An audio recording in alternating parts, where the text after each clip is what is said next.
Picture this. I show you 3 tiny little grids. No words at all, no instructions, just a handful of colored squares arranged in what looks like a totally random pattern. You look at them for, maybe 5 seconds, and suddenly your brain just clicks and you go, oh, I see what happened.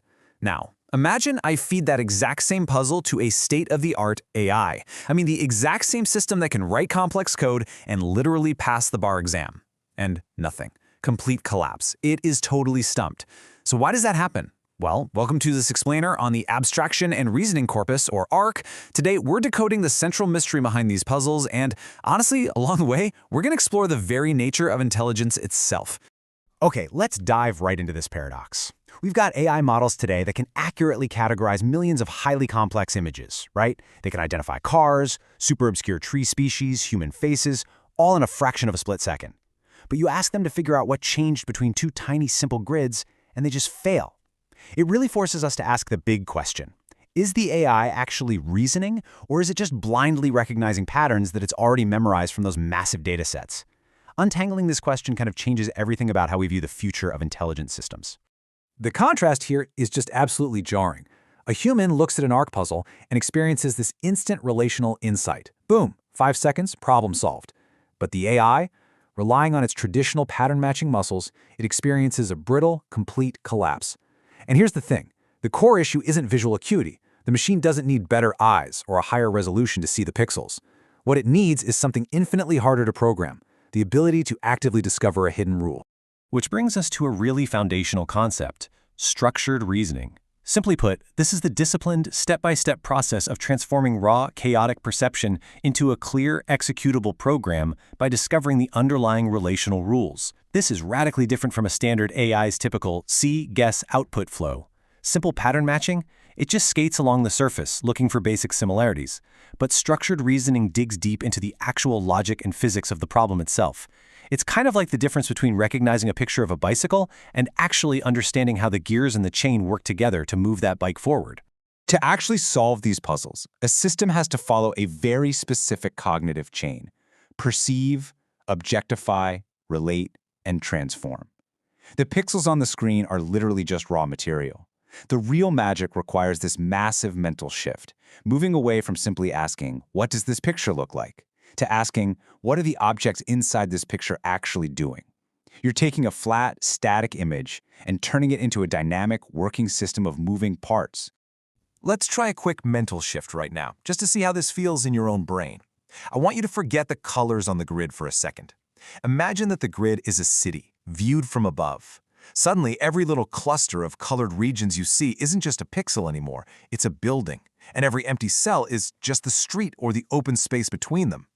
By just changing your perspective like that, you instantly stop seeing a chaotic mess of squares. You start seeing distinct physical entities interacting within a defined space. By asking, what are the buildings, we're actually walking through the very first critical phases of the reasoning loop: observe, objectify, and relate. Instead of treating a grid as hundreds of independent, meaningless little cells, we compress reality into meaningful entities. We filter out the noise. And in the world of computation, this step alone is an absolutely enormous reduction in complexity. We've taken this massive ocean of raw data points and distilled it down to just a few core elements that we can actually understand and work with. So once we've identified an object, we can start tracking its specific properties: its position, size, color, shape, orientation, symmetry, how it connects to other things. Notice the radical shift in our thinking here. Instead of asking the incredibly complicated question of, what does every single pixel do?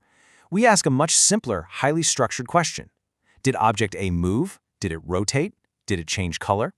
This takes an overwhelming mathematical problem and turns it into a simple logical puzzle that can actually be solved. Now, once we have our objects, we have to establish the rules of their little world.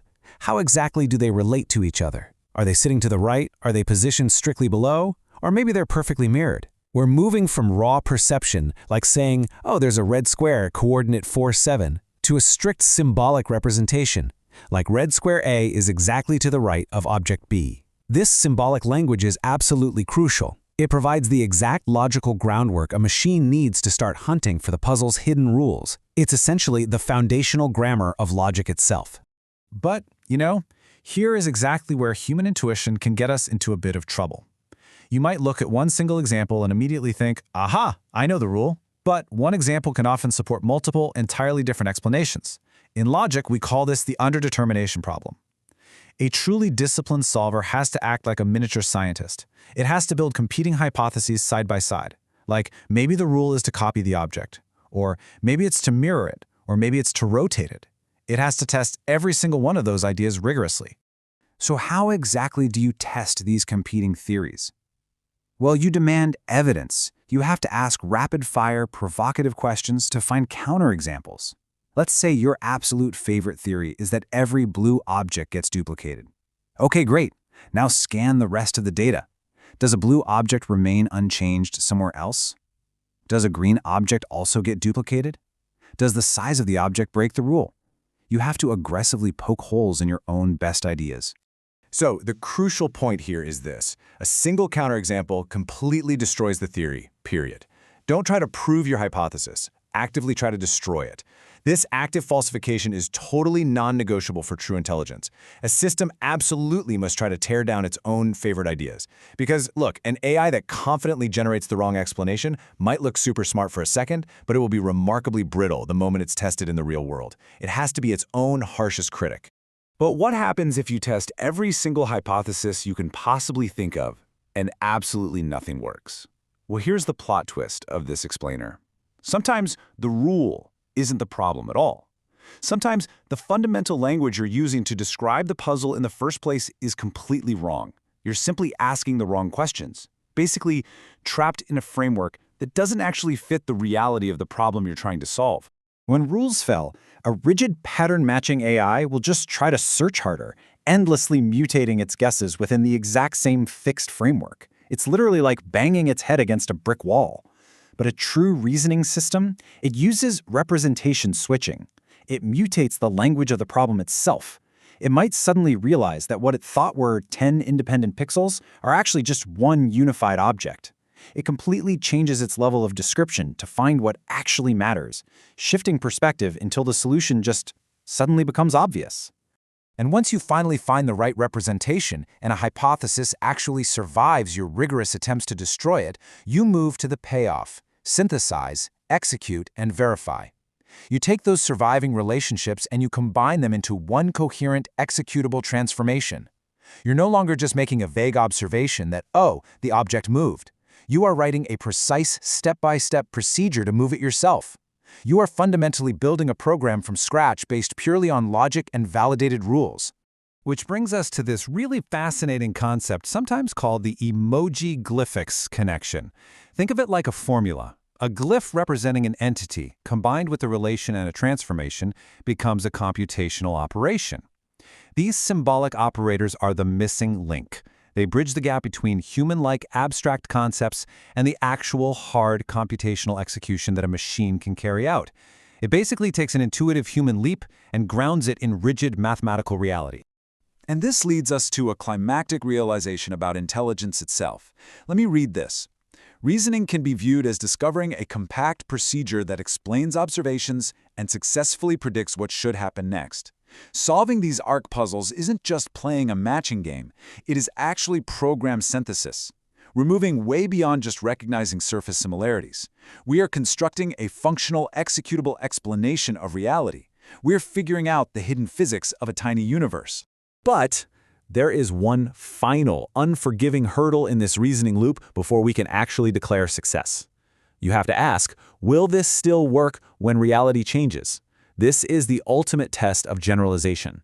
Does the rule you synthesize survive if we swap the colors, or scale up the size, or change the configuration on a genuinely new, unseen instance? If it breaks under pressure, well, it wasn't true reasoning, it was just a lucky guess tailored to a single scenario.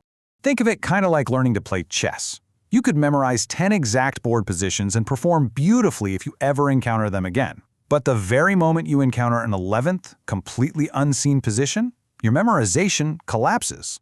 Learning the underlying rules of chess, however, allows you to play any game against anyone, anywhere. That is the fundamental difference between brittle memorization and genuine structured reasoning. Reasoning gives you the power to adapt to the unknown. So let's resolve our central mystery here. Why does a 5-second human insight effortlessly beat a massive supercomputer on these visual puzzles? It's because we expertly compress thousands of raw pixels into objects, relationships, rules, and predictions. We aren't just blindly taking in massive amounts of data. We are intuitively discovering the simple, elegant structure hidden deep inside the complexity. We find what actually matters, we ignore the noise, and we apply logic to decode the core truth of the puzzle. I really want you to try this cognitive shift yourself. Whether you're a developer building the next generation of AI or just a curious mind seeking to understand your own intelligence a bit better, take these steps to your next puzzle. See the pattern, find the structure, build the rule, and prove it. Draw the objects out, name the relationships, generate competing hypotheses, and actively try to falsify them. Stop just seeing patterns and start constructing explanations. It fundamentally rewires how you solve problems. I'll leave you with this final provocative thought.